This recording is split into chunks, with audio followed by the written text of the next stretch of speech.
Le gouvernement Legault envisage d'interdire les activités d'exploration et d'exploitation gazière et pétrolière au Québec. C'est le ministre de l'Énergie et des Ressources naturelles, Jonathan Julien, qui le dit.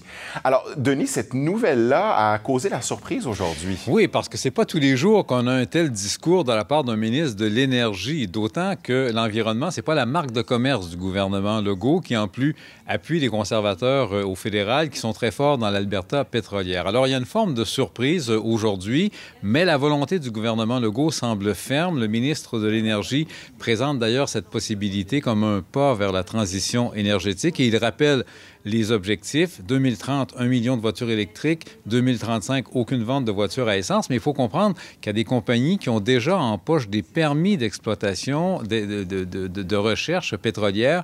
Alors, Québec analyse ces options pour éviter d'avoir à payer des indemnités. Mais écoutez les mots du ministre de l'Énergie.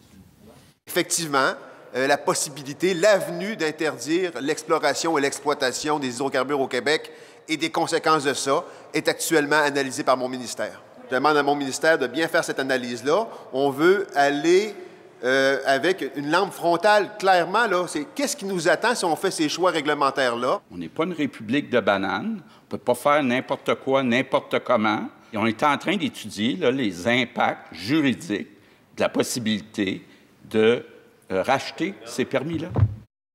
Oui, l'option est clairement évoquée. Denis, donc quelles sont les réactions?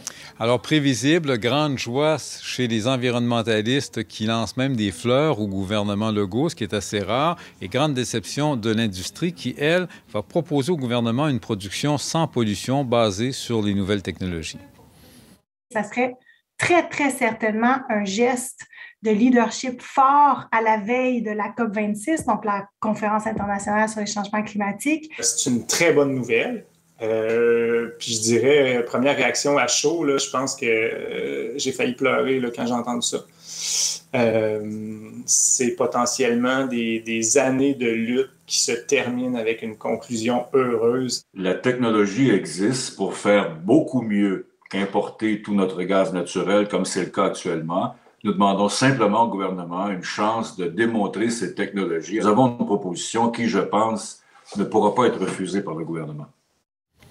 Et l'industrie évoque également la possibilité de recours juridique. Il y en a déjà un en cours là, actuellement, mais la possibilité de recours juridique pour faire valoir ses droits, non pas seulement sur les dépenses déjà engagées avec les permis là, que l'industrie possède déjà, mais sur les pertes de revenus qu'aurait pu générer l'exploitation pétrolière. Merci beaucoup, Denis. Au revoir.